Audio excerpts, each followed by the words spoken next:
हे पूर्वीपासून शिवसेनेचं असलेलं गाव आहे। मी बऱ्याच दिवस या वरणगावमधल्या संघटनेची माहिती मागच्या काळापासून घेत होतो। मांडवगणे होते, संजय कोलते होते, बरेच ही जुनी मंडळी आमची आहे। त्या काळामध्ये मी त्या शिवसेनेच्या कामाला यायचो। म्हणजे सांगायचा अर्थ असा आहे की आज वरणगावच्या इतिहासामध्ये हा पहिला एक चांगला दिवस आहे की तिथं 5 नगरसेवक आम्ही निवडून आणले आणि 6वे ऑप्शन मध्ये आले। 5 लोक काय करतात तुम्हाला माहिती आहे का? काय करतात आता तुम्हाला समजलं नाही, तो विषय समजला तर 5 लोक काय करतात तुम्हाला माहित आहे ना? मला खात्री आहे की पुढच्या काळामध्ये वरणगाव शहरामध्ये जोही निधी लागेल तो पालकमंत्री म्हणून देण्याची जबाबदारी गुलाबराव पाटलांची राहणार आहे। आम्हाला महायुतीच्या मार्फत मी सरकारमध्ये आहे, या ठिकाणी युती व्हावी आमची मानसिकता होती। युती झाली नाही, आमचं प्रेम विवाह तुटला। ना तुमचं भलं झालं ना त्यांचं भलं झालं, मध्येच हुंडूक आलं, म्हणजे असं झालं, म्हणजे अपक्ष माणूस निवडून आला।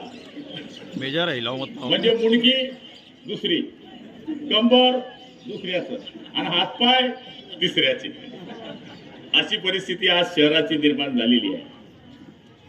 पण निवडून आल्यानंतर सगळ्यांनी एका विचाराने शहराचा विकास करायचा असतो। वरणगावच्या बातम्या नेहमी पाण्याचा ऐकत असतो।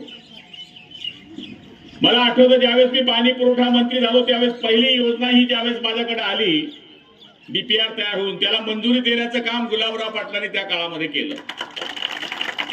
त्यावेळेस नगर विकास मंत्री आदरणीय एकनाथरावजी शिंदे साहेबच होते आणि पाणी पुरवठा मंत्री म्हणून जल जीवन मिशनच्या मार्फत जरी हा पैसा देता आला नसला, अमृतच्या टप्प्यातून पैसा दिला असला तरी डीपीआर तयार करणे, एस्टिमेट तयार करणे जल जीवन मिशन मार्फतच याचं टेंडर होते।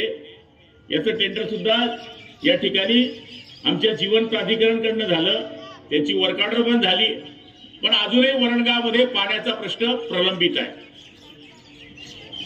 कोण नगराध्यक्ष आहे, कोण नगरसेवक आहे याच्यापेक्षा समाधान भाऊंनी सांगितल्याप्रमाणे राजेंद्र भाऊंनी आपलं दुःख मांडलं।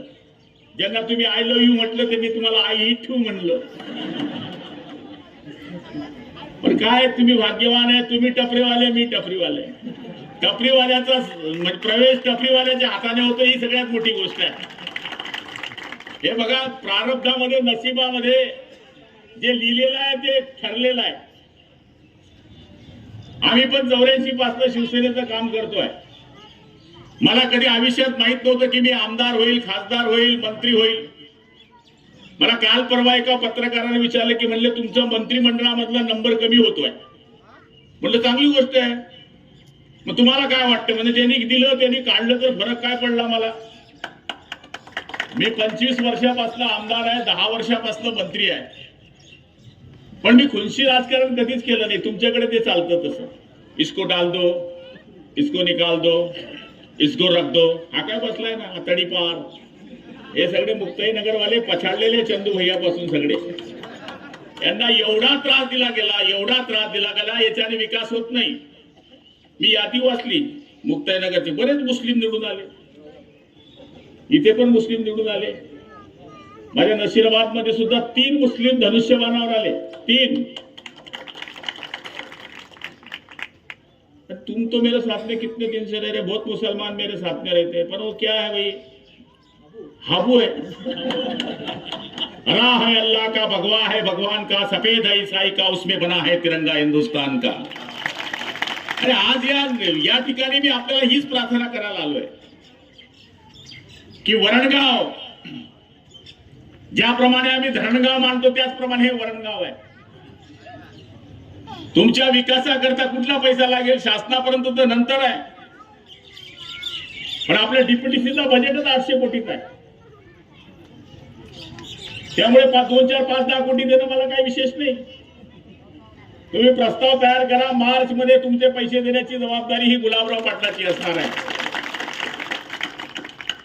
पण काम करताना क्वालिटीची कामं करा, नाही तर इकडे रोड बनतो महिन्याने उखडतो, मग तुमचं काम अटकलं। क्वालिटीची कामं करा, ट्रिमिक्सचे रोड करा, सुंदर रोड करा. हे जर कामं केली तर लोकांना आनंद होतो. आज वरणगावमध्ये माझी पहिल्या वेळेस ही सभा होती. याच्या पहिले पण एक वेळेस नगरपालिकेच्या निवडणूक मी आलो होतो, तेव्हा संजय कोलतेची मिसेस उभी होती मला वाटते. फार दिवस झाले, पण एवढी गर्दी माझ्या करता येईल तसा मी फार सुंदर पण नाहीये, पण एवढी गर्दी येईल हीच आमच्या आयुष्यातली कमाई आहे. त्याच्यामध्ये सगळ्या प्रकारचे लोक आले की गुलाबराव पाटील काय बोलणार आहे, कोणावर टीका करणार आहे. मी टीका कशाला करू? हमने तंबू भी लगा दिया और बंबू भी लगा दिया और भगवा भी फहरा दिया. म्हणजे आम्ही या ठिकाणी लढलो पहिल्या वेळेस मजबूतीनं. काही सीट तर आमची एक 7 मतांनी गेली, एक 35 मतांना गेली है ना. रिपोर्ट ले रहा था तुम्हारा, हवामान का अंदाज ले रहा था मैं. थोड्या थोड्या मताने आमच्या सीटा गेल्या. आता आमच्या धरणगावमध्ये तर असं झालं की 23 पैकी 15 नगरसेवक माझे आले आणि नगराध्यक्ष दुसरा आला, म्हणजे मुंडकं दुसरं, हातपाय तिसरे. कैसा चलेगा भाई शरीर? कसं चालणार? शेवटी नगरपालिकेमध्येच बहुमत असणं गरजेचं आहे. राजेंद्र भाऊनी त्यांची खंत मांडली की मी 30 वर्ष एका घरात राहिलो, ते घरच वाईट होतो भाऊ, आम्हाला बी लय त्रास झालाय. ज्या दिवशी मला त्यांनी जेलमध्ये टाकलं त्या दिवशी माझी आई वारली आहे. याच्यावरचं दुःख कोणीच पाहिलं नसेल महाराष्ट्रामध्ये. पण बघा नशीब, माझी आई वारली, 14 दिवसांनी त्यांचं मंत्रीपद गेलं आणि मी मंत्री झालो. आय लव्ह यू झालं माझा.